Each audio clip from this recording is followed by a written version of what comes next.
Hi welcome back to my YouTube channel Poornima's kitchen. ಇವತ್ತಿನ special ಇರಳಿಕಾಯಲ್ಲಿ ಚಿತ್ರಾನ್ನ ಮಾಡೋದು ಹೇಗೆ ತುಂಬ ಈಸಿಯಾಗಿ ಟೇಸ್ಟಿಯಾಗಿ ಅಂತ ಹೇಳ್ಕೊಡ್ತೀನಿ. ಈಗ ಇರಳಿಕಾಯಿ ಸೀಸನ್ ಅಲ್ವಾ, ಬನ್ನಿ ಇರಳಿಕಾಯಿ ಚಿತ್ರಾನ್ನ ಮಾಡೋದು ತುಂಬ ಈಸಿಯಾಗಿ ಹೇಳ್ಕೊಡ್ತೀನಿ. ಯಾರೆಲ್ಲ ನನ್ನ ಚಾನಲ್ ಹಾಗೆ ನೋಡ್ತೀರಿ ಲೈಕ್ ಮಾಡಿ, ಸಬ್ಸ್ಕ್ರೈಬ್ ಮಾಡಿ, ಹಾಗೆ ಪಕ್ಕದಲ್ಲಿರೋ ಬೆಲ್ ಬಟನ್ ಮುತ್ತದಂತೂ ಮರಿಬಿಡಿ.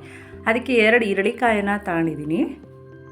ಅದು ರಸ ಇನ್ಕಳಿ ನಿಮ್ಗೆ ಎಷ್ಟು ರಸ ಬೇಕೋ ಅಷ್ಟು ಹಾಕೋಬೋದು. ಮತ್ತು ಒಂದು 3 ಈರುಳ್ಳಿ, ಕಡಲೆಬೇಳೆ 1-2 ಸ್ಪೂನಷ್ಟು, ಕಡಲೆಬೀಜ 1-2 ಸ್ಪೂನಷ್ಟು, ಮತ್ತು ಹಸಿಮೆಣಸಿನ್ಕಾಯಿ ಖಾರಕ್ಕೆ ತಕ್ಕಾಗಿ ಕರಿಬೇವು ಸೊಪ್ಪನ್ನು ತಗೊಂಡಿದ್ದೀನಿ. ಇನ್ನೇನಿಲ್ಲ, ಇದನ್ನೆಲ್ಲ ಕಟ್ ಮಾಡಿ ಸಣ್ಣದಕ್ಕೆ, ಮತ್ತು ಶುಂಠಿ 1 ಇಂಚಷ್ಟು ಶುಂಠಿ ತಗೊಂಡಿದ್ದೀನಿ. ಎಲ್ಲನೂ ಸಣ್ಣಕ್ಕೆ ಹೆಚ್ಚಿಟ್ಕೊಂಡಿರಿ. ನಂತರ ಸ್ಟವನ್ನು ಹಚ್ಚಿ ಒಂದು ಫ್ರೈಯಿಂಗ್ ಪ್ಯಾನನ್ನು ಇಡಿ. ಫ್ರೈಯಿಂಗ್ ಪ್ಯಾನ್ಗೆ ಎಣ್ಣೆ ಹಾಕಿ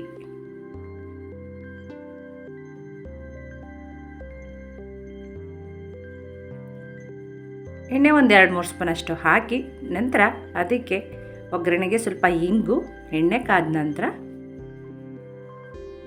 ನಂತರ ಅದಕ್ಕೆ ಸಾಸಿವೆ, ಜೀರಿಗೆ, ಆ್ಯಸ್ ಯೂಶ್ವಲ್ ಒಗ್ಗರಣೆಗೆ ಏನೇನು ಹಾಕ್ತೀರಾ ಎಲ್ಲನೂ ಹಾಕಿ, ನಿಂಬೆಹಣ್ಣು ಚಿತ್ರಾನ್ನ ಕೇಳಿರ್ತೀರ, ಈ ಥರ ಇರಳಿಕಾಯಿ ಚಿತ್ರಾನ್ನ ಮಾಡಿ ತುಂಬ ಟೇಸ್ಟಿಯಾಗಿರುತ್ತೆ. ಅದರಲ್ಲೂ ಈ ಸೀಸನ್ನಲ್ಲಿ ಇರಳಿಕಾಯಿ ಸಿಗುತ್ತಲ್ವ, ಈ ಥರ ಚಿತ್ರಾನ್ನ ಮಾಡ್ಕೊಳ್ತೀನಿ. ನಂತರ ಸಾಸಿವೆ ಜೀರಿಗೆ ಸಿಡಿದ ನಂತರ ಕಡಲೆಬೇಳೆ, ಕಡಲೆಬೀಜ ಹಾಕಿ, ಕಡಲೆಬೀಜ ಚೆನ್ನಾಗಿ ಗೋಲ್ಡನ್ ಬ್ರೌನ್ ಬರೋ ತನಕ ಸ್ವಲ್ಪ ಫ್ರೈ ಮಾಡಿ. ನಂತರ ಹೆಚ್ಚಿಟ್ಕೊಂಡಿರೋಂಥ ಹಸಿಮೆಣಸಿನ್ಕಾಯಿ, ಇದನ್ನು ಅಷ್ಟೇ ನಿಮಗೆ ಖಾರಕ್ಕೆ ಎಷ್ಟು ಬೇಕೋ ಅಷ್ಟು ಹಸಿಮೆಣಸಿನ್ಕಾಯಿನ ಹಾಕಿ,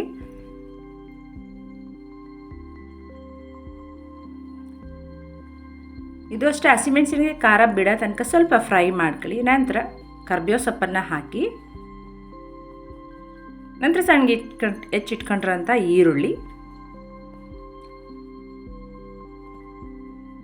ಈರುಳ್ಳಿನ ಅಷ್ಟೇ ಹಸಿ ಸ್ಮೆಲ್ ಹೋಗೋ ತನಕ ಈರುಳ್ಳಿ ಚೆನ್ನಾಗಿ ಫ್ರೈ ಮಾಡ್ಕೊಂಬಿಡಿ.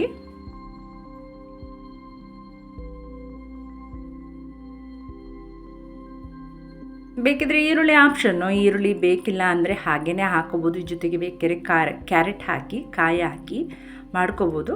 ನಾವು ನಿಂಬೆಹಣ್ಣು ಚಿತ್ರಾನ್ನ ಮಾಡ್ತೀವಲ್ಲ ಹಾಗೆ. ನಂತರ ತುರಿದಿಟ್ಕೊಂಡಿರೋಂಥ ಶುಂಠಿಯನ್ನು ಹಾಕಿ ಚೆನ್ನಾಗಿ ಮಿಕ್ಸ್ ಮಾಡಿ ಫ್ರೈ ಮಾಡಿ, ನಂತರ ತುರಿದಿಟ್ಕೊಂಡಿರೋಂಥ ತೆಂಗಿನ ತುರಿನ ಹಾಕಿ 1 ಬೌಲಷ್ಟು ಅರಿಶಿಣ ಪುಡಿ, ಉಪ್ಪು ಹಾಕಿದ್ರೆ ಚಿತ್ರಾನ್ನ ಮಸಾಲೆ ರೆಡಿ ಆಗುತ್ತೆ. ನಾನು ಇದಕ್ಕೆ ಅರಿಶಿಣ ಪುಡಿ ಹಾಕ್ತಿಲ್ಲ, ಸಾಂಬಾರು ಪುಡಿ ಅಂತ ಸಿಗುತ್ತೆ, ಸಾಂಬಾರು ಪೌಡರ್ ಹಾಕಿದ್ರು ಹಾಕ್ಬೋದು. ಇಲ್ಲ ಅಂದರೆ ನೀವು ಅರಿಶಿಣ ಪುಡಿ ಹಾಕಿ ಸಾಂಬಾರು ಪೌಡರ್ ಹಾಕೋದ್ರಿಂದ ಎಕ್ಸ್ಟ್ರಾ ಟೇಸ್ಟ್ ಇರುತ್ತೆ. ಇದಕ್ಕೆ ಉಪ್ಪು ಹಾಕಿ ರುಚಿಗೆ ತಕ್ಕಷ್ಟು, ನಂತರ ಚೆನ್ನಾಗಿ ಮಿಕ್ಸ್ ಮಾಡಿ. ಸಾಂಬಾರು ಪೌಡರಲ್ಲಿ ಚೆನ್ನಾಗಿ ಎಲ್ಲ ಮಸಾಲೆ ಇರೋದ್ರಿಂದ ಚೆನ್ನಾಗಿ ಚಿತ್ರಾನ್ನ ಟೇಸ್ಟ್ ಬರುತ್ತೆ ನೋಡಿ. ಅದಕ್ಕೆ ಮಾಡಿ ಸ್ಟವನ್ನು ಆಫ್ ಮಾಡಿ, ನಂತರ ಇರಳಿಕಾಯಿನ ಕಟ್ ಮಾಡಿ ರಸನ ಸ್ಕ್ವೀಸ್ ಹಿಂಡ್ಕೊಂಬಿಡೋಣ ಒಂದು ಬೌಲ್ಗೆ. 2 ಹಿಂಡ್ಕೊಳ್ಳಿ, ನಿಮಗೆ ಎಷ್ಟು ರಸ ಬೇಕು ಚಿತ್ರಾನ್ನಕ್ಕೆ ಅಷ್ಟು ರಸನ ಹಿಂಡ್ಕೊಂಡ್ರೆ ಆಯಿತು.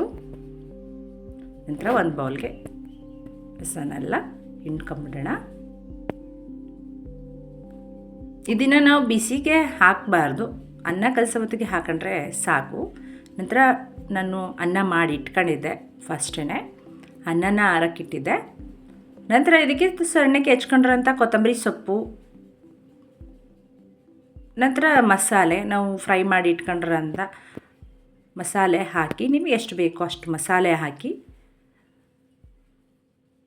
ನಂತರ ಅದಕ್ಕೆ ರಸನ ಹಾಕಿ, ಇರಳಿಕಾಯಿ ರಸನ ಹಾಕಿ, ಉಪ್ಪು ಹಾಕಿ ಕಲಿಸ್ಕೊಂಬಿಟ್ರೆ ರುಚಿಯಾದ ಇರಳಿಕಾಯಿ ಚಿತ್ರಾನ್ನ ರೆಡಿ ಆಗಿದೆ. ತುಂಬ ಈಸಿಯಾಗಿ ಮಾಡ್ಕೋಬೋದು. ನಾನು ಹೇಳಿದ್ನಲ್ಲ, ಈಗ ತುಂಬ ಸೀಸನ್ ಇದೆ, ಇರಳಿಕಾಯಿ ಸೀಸನ್ನು, ಇರಳಿಕಾಯಿ ಜ್ಯೂಸು, ಚಿತ್ರಾನ್ನ ಈ ಥರ ವೆರೈಟಿಯಾಗಿ ಮಾಡ್ಕೋಬೋದು. ಮತ್ತು ಉಪ್ಪಿನಕಾಯಿ ಕೂಡ ಮಾಡ್ಕೋಬೋದು. ಇರಳಿಕಾಯಿ ಚಿತ್ರಾನ್ನ ರೆಡಿ ಆಯಿತು. ಸರ್ವಿಂಗ್ ಪ್ಲೇಟ್ಗೆ ಹಾಕ್ಕೊಟ್ರೆ ರುಚಿಯಾದ ಟೇಸ್ಟಿಯಾದ ಇರಳಿಕಾಯಿ ಚಿತ್ರಾನ್ನ ರೆಡಿ ಆಯಿತು. ಯಾರಿಗೆಲ್ಲ ಈ ವಿಡಿಯೋ ಇಷ್ಟ ಆಯಿತು ಲೈಕ್ ಮಾಡಿ, ಶೇರ್ ಮಾಡಿ, ಕಮೆಂಟ್ ಮಾಡಿ, ಸಬ್ಸ್ಕ್ರೈಬ್ ಆಗೋದಂತೂ ಮರಿಬೇಡಿ. Okay bye, thanks for watching.